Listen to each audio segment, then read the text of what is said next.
کہیں نہیں بتایا کہ یہ جو 5,555 ارب روپے کے ٹیکس اکٹھے کرنے ہیں وہ کیسے ہوں گے, کیونکہ 5,555 ارب اکٹھا بھی ہو جائے تب بھی 3,000 ارب سے زیادہ کا ڈیفیسٹ رہے گا.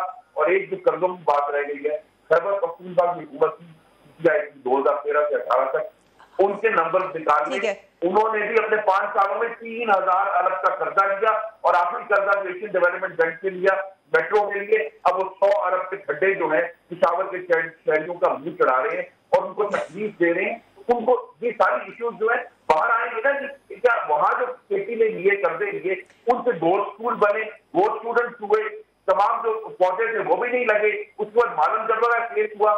خورم صاحب میں آپ کو اس لیے روک رہی ہوں کیونکہ آواز آپ کی بہت کلیئر اس وقت نہیں آ رہی. میں چاہتی ہوں کہ کیونکہ کامران مرتضیٰ صاحب یہاں بیٹھے ہوئے ہیں, ایک جس کو کہہ سکتے ہیں کہ سیاسی ان کی کوئی یہاں دلچسپی نہیں ہے. کمیشن کا فائدہ تو نظر آ رہا ہے ایک طرح سے, دودھ کا دودھ پانی کا پانی ہو جائے گا. کمیشن کا فائدہ کبھی بھی نہیں نظر آیا. آپ دیکھیے کبھی آپ نے دیکھا ہوگا عام طور پہ جب حادثے ہوتے ہیں تو اس طرح سے انکوائری کمیشن کے نیچے جو ہے نا اس کے وہ بنتے ہیں اس کی ذمہ داری کا تعین کرنے کے لیے. پھر اس کے بعد یہ ہوتا ہے کہ گورنمنٹ میں ایگری, گورنمنٹ میں not agree with the report. ٹھیک ہے, پھر یہ رپورٹ کبھی بھی ایڈمیزیبل نہیں ہوتی. اس کو آپ بنیاد بنا کے نہ اس پہ سزا دے سکتے ہیں نہ جزا دے سکتے ہیں. لیکن ایک پبلک ڈاکیومنٹ تو سامنے آ جائے گا, جو دستاویزات ان کے پاس موجود ہے, جیسے آپ نے بھی کہا ہمیں معلوم ہے کہ یہ سب حساب کتاب اس وقت حکومت کے پاس موجود ہے. اس کا الٹیمیٹ فائدہ بتائیے نا, کہ اس کو فرض کر لیجئے کہ اس کمیشن کی رپورٹ میں ہم مان لیتے ہیں کمیشن بنا, کمیشن نے کسی کو گلٹی کر دیا, ٹھیک ہے نا جی, کیا اس رپورٹ کو بنیاد بنا کے کسی کو سزا دی جا سکتی ہے؟ آنسر ہے کہ نہیں. اس کے بعد پھر آپ کو جانا پڑے گا, نیب کے پاس جانا پڑے گا, کسی اور ادارے کے پاس جانا پڑے گا. ٹھیک ہے, وہ جو کمیشن کی رپورٹ ہے وہ صرف اس کو جو ہے نا ایک وہ ان کے پاس ایک فائل ہوگی, اور وہ فائل جو ہے نا دے میں کنسیڈر دے میں ناٹ کنسیڈر, مگر وہ ایڈمیزیبل نہیں ہوگی کورٹ میں ایویڈنس میں. ٹھیک ہے, آپ کو اس کے باوجود جو ہے نا انڈیپینڈنٹ ایویڈنس لانی پڑے گی. دیکھیے ان کے پاس ہے 5 سال, اگر یہ حکومت انہوں نے اپنی ٹرم پوری کی, 5 سال میں آلموسٹ 1 سال گزر گیا, باقی رہ گئے 4 سال. اب ان کو جو رزلٹ دینے ہیں, جو نتائج دینے ہیں, وہ اس باقی ریمیننگ 4 سال اور 2-3 مہینے کے اندر دینے ہیں ان کو. ٹھیک ہے, اگر یہ کمیشن کی رپورٹ 1 سال فرض کر لیجئے, 1 سال اس میں گزار لیے یا 6 مہینے اس میں گزار لیے, پھر اس کے بعد یہ کہتے ہیں کہ یہ تو ایڈمیزیبل نہیں ہے, چلیں فائنڈنگ ان کے خلاف آ گئے کہ جی نواز گورنمنٹ میں بری تھی, اس میں پیپلز پارٹی والی گورنمنٹ بھی بری تھی, مگر اس کی بنیاد پہ تو کسی کو سزا نہیں دی جا سکتی. پھر اس کے بعد نیب کے پاس جائے گا, پھر اگلے 6-8 مہینے گزاریں. بہت سارے لوگ گرفتار ہیں, ان کے خلاف ریفرنس بھی نہیں. تو اس کا میں کہہ رہا ہوں کہ اس کا الٹیمیٹ کوئی بینیفٹ نہیں ہوگا, نہ ان کو, نہ قوم کو, نہ کسی کے خلاف جا سکے گی. وہ ایک اوپینین ہوگا کسی بھی شخص کا یا کسی بھی اداروں کا, یہ جو یہ بنا رہے ہیں, جس میں ISI بھی شامل ہوگی, جس میں بقول ان کے, جس میں IB بھی شامل ہوگی, جس میں جو نا سیکورٹی ایکسچینج کمیشن بھی ہوگا, اور پتہ نہیں کیا کیا ہوگا, جس کو وہ خود ہیڈ کریں گے. پتہ نہیں اب کریں گے کہ نہیں کریں گے, اور کس قانون کے تحت کریں گے یہ بھی ہمیں نہیں پتا. ابھی تو پتا ہے نہیں.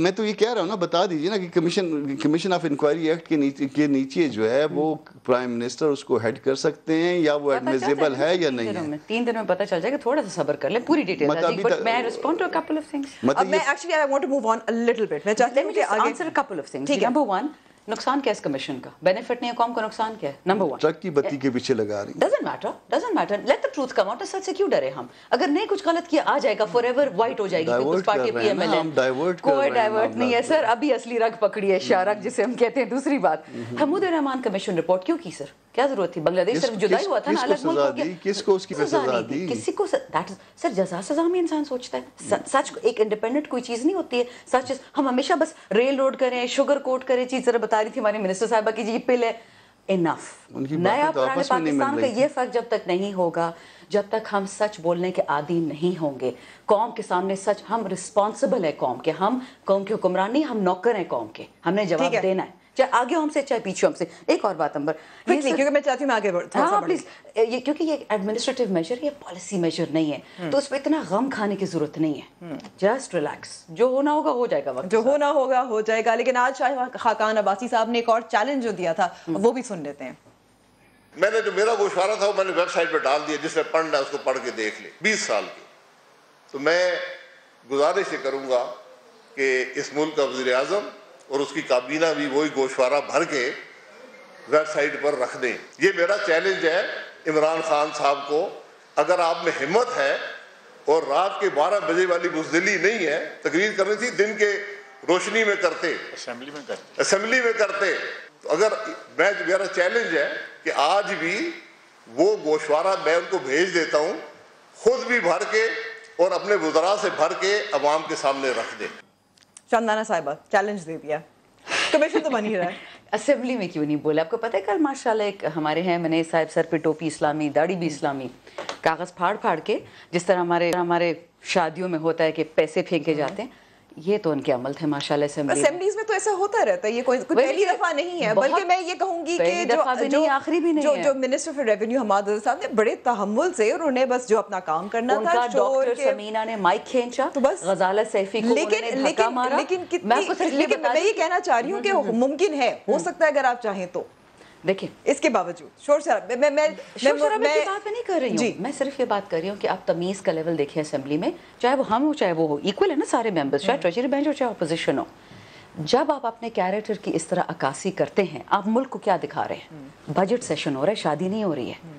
سن لیں آرام سے، اگلے دن بوائیکاٹ کیا ڈھول بھی لے کے آئیں، لیکن اسی دن آپ سن لیتے. اتنی تمیز ہونی چاہیے، اتنی ہمت اور حوصلہ ہونا چاہیے تھا کہ آپ سن لیں کہ وہ کیا کہہ رہے ہیں. بالکل جی. خرم صاحب کیونکہ آپ بھی وہاں موجود تھے، اس پہ بھی بات ہو رہی تھی، اس سے قبل آپ ضرور صرف میں یہ کہہ رہی کہ پرائم منسٹر کو تڑی دینا بہت آسان ہے، لیکن خود اپنا آپ کو میری گزارش ہے کہ آپ 2017 18-19 کا جو بجٹ ہم نے پیش کیا تھا اپریل کے آخر میں، اس کی ویڈیو چلائیں، جس میں آج کی ایک بہت موقر وفاقی وزیر صاحبہ جو ہیں وہ وزیر خزانہ مفتاح اسماعیل کے ڈائس تک پہنچ کے انہوں نے ان کی تقریر کے کاغذ اٹھا کر پھینک دیے تھے.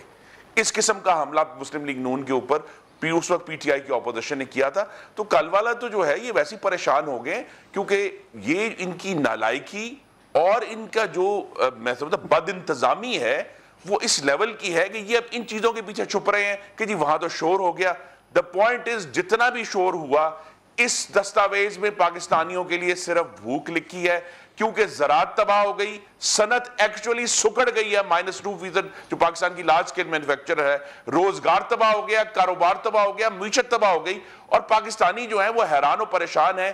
یہ بات تو واضح ہے کہ 1 سال پہلے کے مقابلے میں آج کا پاکستانی غریب تر ہے، پریشان تر ہے، بدحال تر ہے. اور اگر کوئی ایک چیز تھی وہاں موجود کہ پاکستان میں سیکیورٹی اور جو ٹیررزم کی صورتحال اتنی بہتر مسلم لیگ نون کر کے گئی تھی، اب وہ بھی ان سے چھین لیا گیا ہے اور پاکستان غیر محفوظ ہو گیا پہلے کے مقابلے میں. اور اس کا ایک فائنینشل آسپیکٹ بھی ہے کہ اس حکومت نے پہلی دفعہ 21 پچھلے پروگراموں کے برعکس پولیٹیکل ایشوز کے اوپر ایگریمنٹ کی آئی ایم ایف کے ساتھ، اور ایف اے ٹی ایف کا لفظ جو ہے وہ آئی ایم ایف کے ایگریمنٹ میں آیا ہے.